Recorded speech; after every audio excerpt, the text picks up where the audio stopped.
ที่สุดทรงมีฤทธิ์อำนาจเหนือฟ้ายามันครอบครองสวรรค์และโลกาไม่มีสิ่งใดเป็นไปไม่ได้สำหรับองค์ทรงนามเยซู เราจะยกย่องสรรเสริญชูเรื่องราวการแสดงพระนามผู้ทรงเป็นรองราชาเป็นเสียงผู้ไว้คำสาดีพระองค์พระผู้มีทรงนามเยซู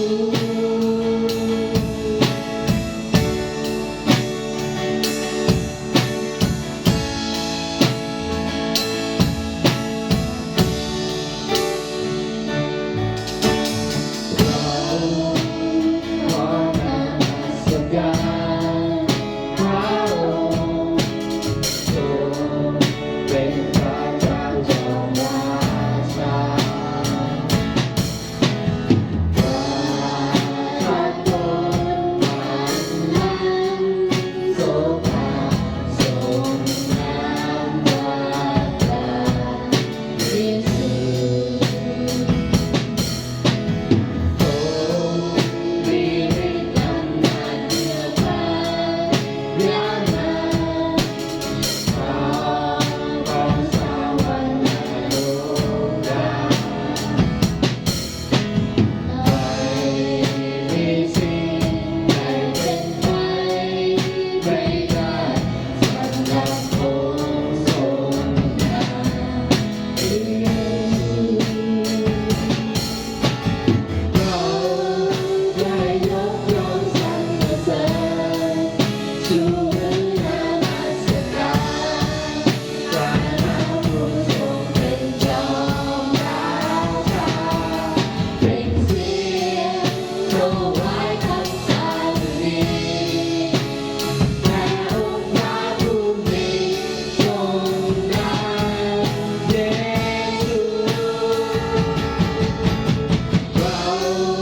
จะยกย่องสรรเสริญชูเรื่องนมัสการ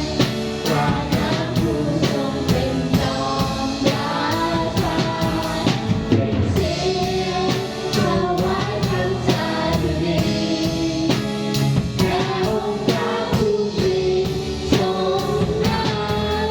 เยซู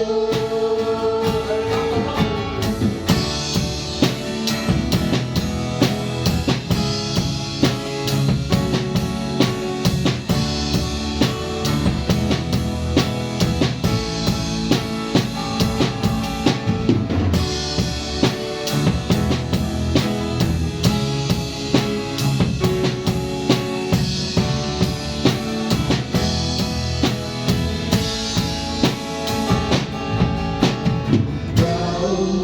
จะยกย่องสรรเสริญชูเรื่องนมัสการพระนามผู้ทรงเป็นจอมราชาเป็นเสียงถวายคำสาดีแด่องค์พระผู้มี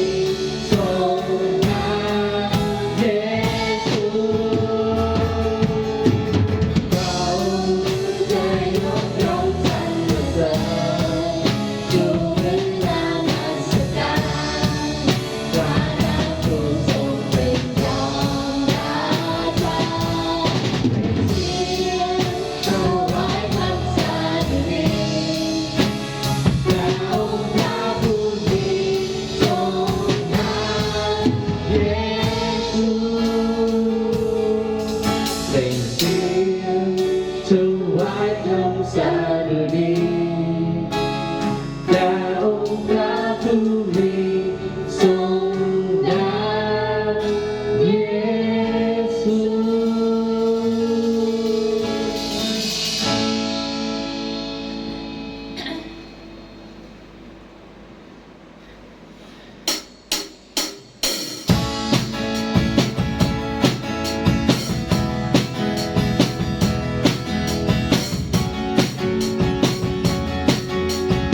ในนามของเรา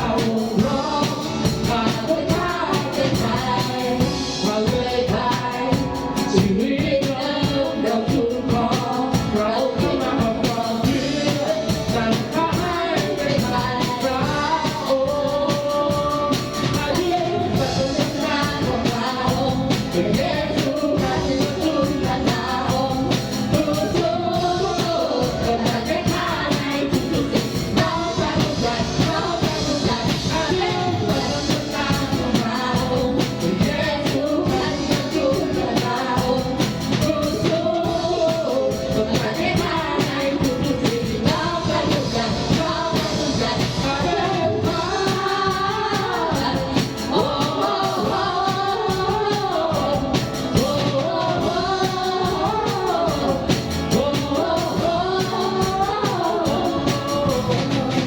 เอาเพลงบอกพระองค์และเธอทูลด้วยใจที่รวมเป็นหนึ่งเพื่อสรรเสริญและยกชูพระนามองค์ด้วยใจที่มอบพระองค์เอาเพลงบอกพระองค์และเธอทูลด้วยใจที่รวมเป็นหนึ่งเพื่อยกเธอชูพระนามของพระองค์อาจจะสรรเสริญนามของพระองค์ด้วยเยซูกันเธอทูลนาองค์ผู้สูงสุดก็ให้ได้ข้าในทุกๆสิ่งน้องไปทุกวันน้องไปทุกวันอาจจะสรรเสริญนามของพระองค์ด้วยเยซูกันเธอทูลนาองค์ผู้สูงสุดก็ให้ได้ข้าในทุกๆสิ่งน้องไปทุกวันน้องไปทุกวันอาจจะ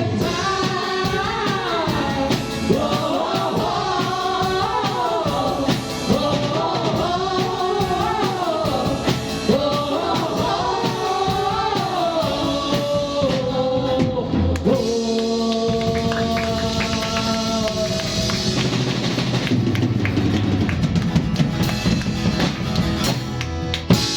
เอ๊ะฮัลโหลยา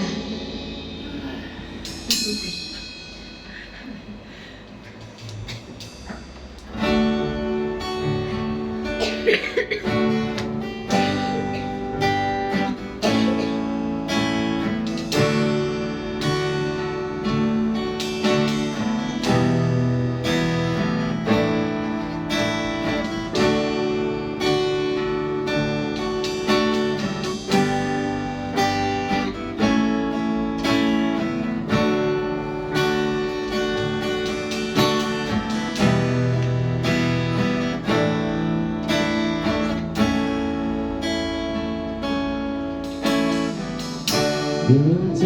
ที่ต้องการจะส่งเติมให้เต็มดวงใจที่แห้งเหือดจะส่งให้ช้ำชื่นบานดวงใจของฉันต้องการอยากรู้พระทัยพระอ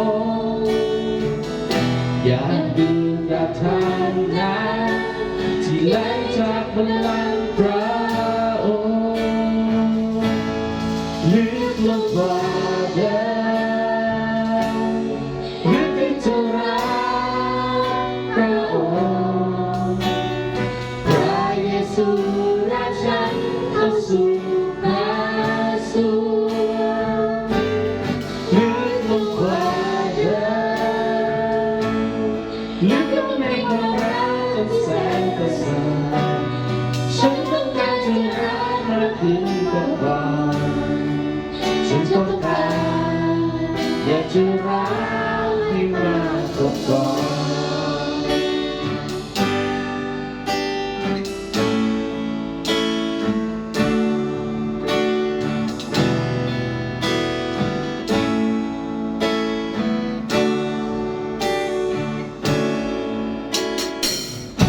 อย่างวันที่ชายส่องจากสหาพระพาเดินในความสว่างสู่ดินแดนแห่งพระสัญญาดูใจจะพบพระองค์จะพักพิงและหวังใจจะ จะในความรักจงฟ้าและดินมาลายลึกลงกว่าเดิมลึกที่จะรักพระองค์พระเยซู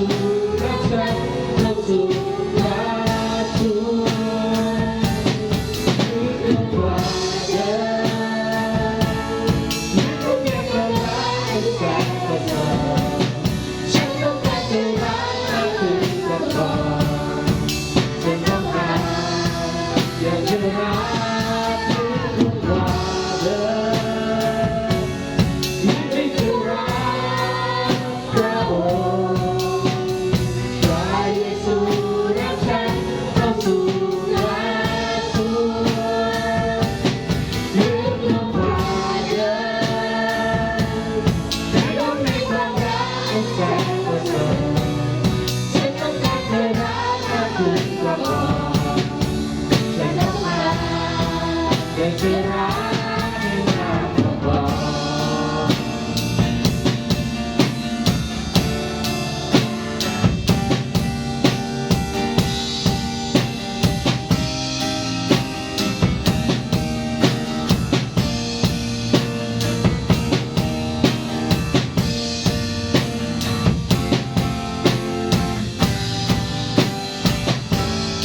ลึกลงกว่าเดิมลึกที่จะรักพระองค์พระเยซูรักฉันเข้าสู่ฟ้าสวยลึกลงกว่าเดิม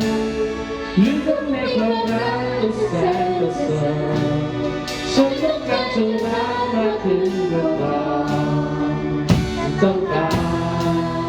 จะรักลึกลงกว่าเดิมลึกที่จะรักพระองค์พระเยซูรักฉันเข้าสู่ฟ้าสวย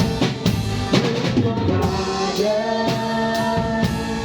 ลึกลงในความรักอันแสนประเสริฐฉันต้องการจะรักมากขึ้นกว่าก่อนฉันต้องการ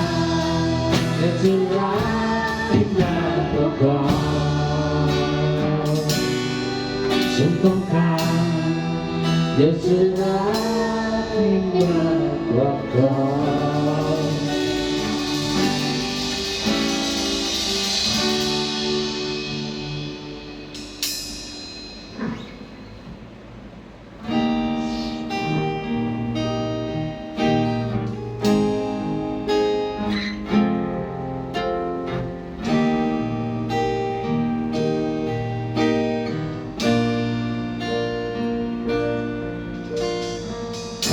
ไม่ต้องหวาดกลัวเส้นทางข้างหน้าข้าขอวางใจเชื่อในพระองค์เมื่อลายสลายถูกทำให้ล้มจนเหยียบลงแต่พระคุณพระองค์ทรงปกป้องชีวิตข้าทรงเป็นบทเพลงแห่งความเงียบงันเหมือนแสงตะพันในคืนมืดมนข้าเฝ้าทูลขอรอความชื่นชมให้ผ่านพ้นขอเชื่อว่าพระองค์เป็นความหวังในจิตใจพระองค์ประคองข้าไว้ทรงเก็บรักษาน้ำตาของข้าทุกหยดทั้งหมดที่ข้าเผชิญทรงรู้และทรงใส่ใจข้าจะมอบความชีวิตในพระหัตถ์พระองค์พระ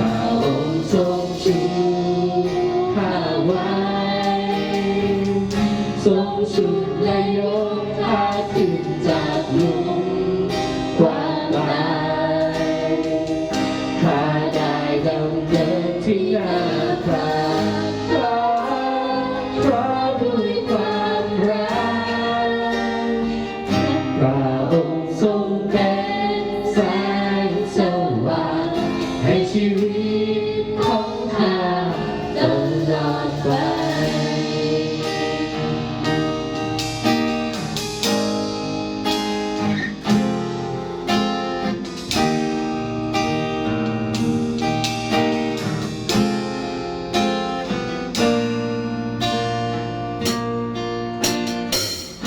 ส่งเป็นความรักช่วงนี้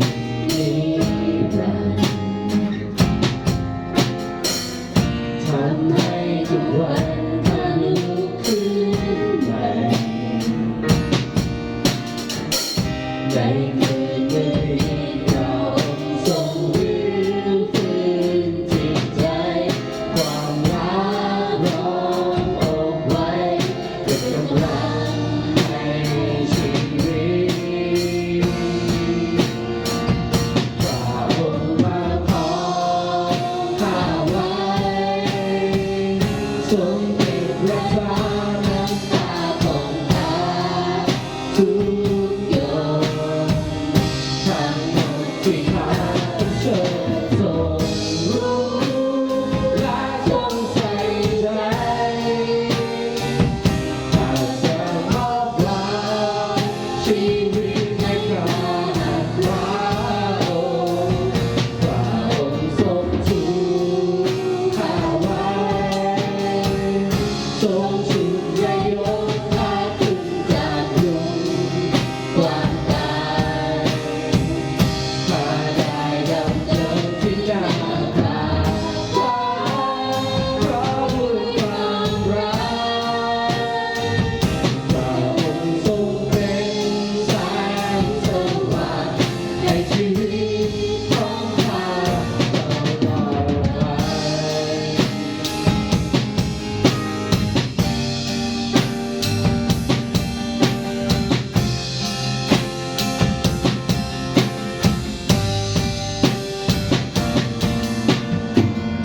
พระองค์ประคอ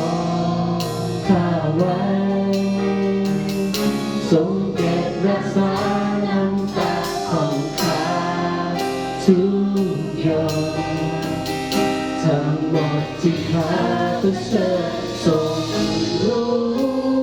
และทรงใส่ใจอาจจะมอบไว้ชีวิตในพระหัตถ์พระองค์พระองค์ทรงชูข้าไว้ทรงชุดและยกข้าขึ้นจากหลุมความตายข้าได้ดำเนินที่หน้าพระฟ้าเพราะด้วยความรักพระองค์ทรงเป็นแสงสว่างให้ชีวิตของข้าตลอดไปพระองค์ประคองข้าไว้ทรงเก็บรักษาน้ำตาของข้าทุกหยดทั้งหมดที่ข้าต้องเชิญทรงรู้และทรงใส่ใจอาจจะมอบไว้ชีวิตในพระหัตถ์พระองค์พระองค์ทรงชูข้าไว้ทรงชูและยกข้าขึ้นจากหลุมความตายข้าได้ดำเนินที่หน้าพระฟ้าเพราะด้วยความรักพระองค์ทรงเป็นแสงสว่างในชีวิตของข้าตลอดไป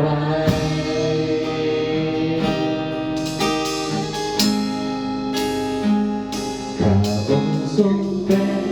แสงสว่างเป็นของรักและหนทาง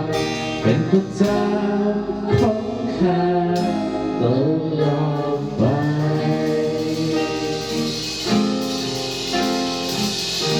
ผู้ที่ไม่รักก็ไม่รู้จักพระเจ้าเพราะพระเจ้าทรงเป็นความรักขอบคุณพระเจ้าสำหรับ ในช่วงเวลาที่มีค่าที่เราทั้งหลายได้อยู่ในพระพักตร์ของพระองค์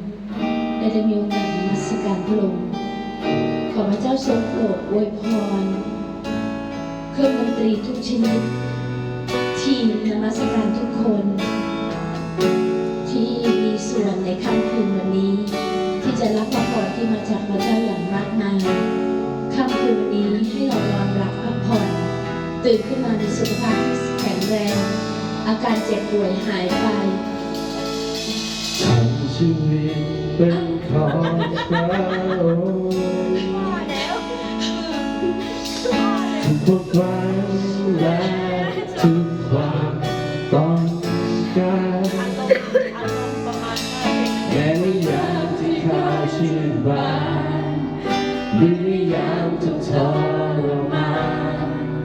หมดทุกสิ่งจะเป็นของพระองค์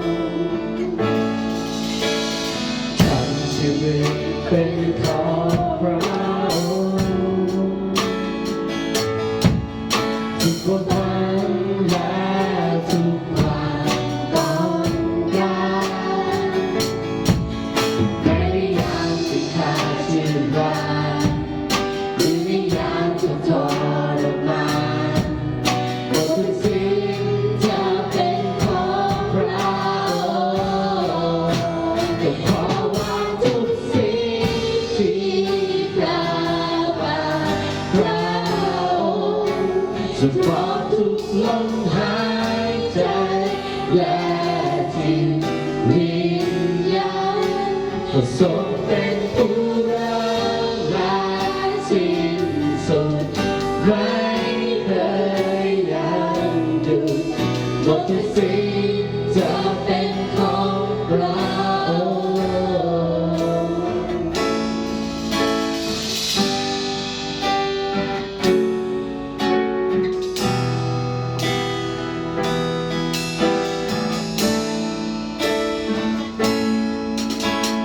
ทั้งชีวิตเป็นของพระองค์ทุกวันและทุกความต้องการในยามที่ข้าชื่นบานหรือในยามที่ทรมานหมดทุกสิ่งจะเป็นของพระองค์จะขอวางทุกสิ่งที่พระบาทพระ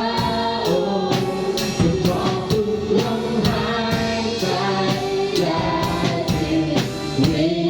ญาณก็ทรงเป็นผู้รักเราสิ้นสุดไม่เคยยังหยุดหมดทุกสิ่งจะเป็นของพระองค์จะขอวางทุกสิ่งที่พระบาทพระองค์จะปลอบทุกลมหายใจและจิตวิญญาณก็ทรงเป็นผู้รักและสิ้นสุดไม่เคยยังหยุดหมดทุกสิ่งจะเป็นของพระองค์เมื่อกำลังเดินทางกลางความมืดมรณะพระองค์นำข้าและจะไม่ทำให้เสียใจยังมั่นคงและยังคงดีเสมอไปข้าจึงเชื่อในพระสัญญาจึงต้องล้มแล้วไม่อาจยืนกลับขึ้นมาพระหัตถ์ขวาพระองค์จะยืนท้าวา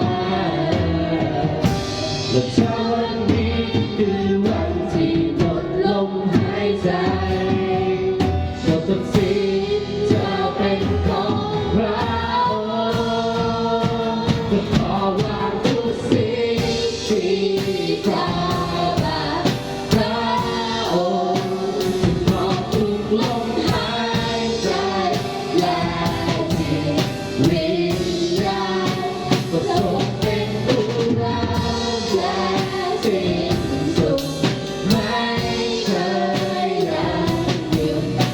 ทุกสิ่งจะเป็นของเราจะขอวางทุกสิ่งที่ผ่านมาเราจะมองทุกลมหายใจและจิตวิญญาณก็ทรงเป็นผู้นำและสิ้นสุดไม่เคยยังหยุดทุกสิ่งจะเป็นของเรา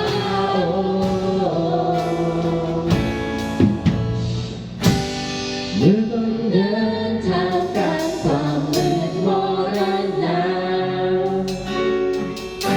พระองค์นำทางและจะไม่ทำให้เสียใจยังคงและยังคงดีเสมอไปหากจะเชื่อในพระสัญญาจึงต้องล้มแล้วไม่อาจยืนกลับขึ้นมาพระความพระองค์จะดึงข้าไว้อย่าถ้าวันนี้คือวันที่หมดลมหายใจหมดทุกสิ่งจะเป็นของพระองค์แต่ขอวางทุกสิ่งที่ผ่านมาพระองค์จะมอบทุกลมหายใจและจิตวิญญาณก็ทรงเป็นผู้รักและสิ้นสุดไม่เคยยังหยุดหมดทุกสิ่งจะเป็นของพระองค์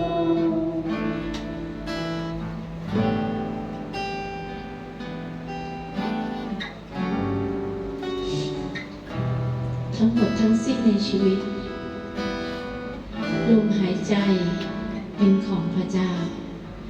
ข้าพงขอบคุณพระองค์สำหรับค่ำคืนวันพิเศษสุดที่เราทั้งหลายได้ดูจากพระพักตร์ของพระองค์ขอบคุณพระเจ้าที่เราได้มีโอกาสนมัสการพระเจ้าที่จะเป็นพลังในการฟื้นฟูใจใหม่ ให้เราทั้งหลายได้มีความสุขและความสดชื่นด้วยบทเพลงที่เรานมัสการพระองค์เพราะเรารู้ว่าพระเจ้าทรงอยู่กับเราเสมอทุกวันเวลาขอพระเจ้าอวยพรทีมนมัสการทุกคนไม่ว่าใครจะรับผิดชอบส่วนใดทำเต็มที่สุดกำลังถวายเกียรติแด่พระเจ้าขอพระเจ้าทรงนำพาทุกๆคนในการนอนหลับพักผ่อนพรุ่งนี้ตื่นขึ้นมาเราจะมีกำลังมีสุขภาพที่ดีถวายเกียรติแด่พระเจ้าผู้สูงสุดข้าพงจึงขอสรรเสริญและขอบพระคุณพระองค์ฝากมอบซึ่งกันและกันไว้ในพระหัตถ์ของพระองค์อธิษฐานในพระนามของพระมหาเยซูคริสต์เจ้าอาเมน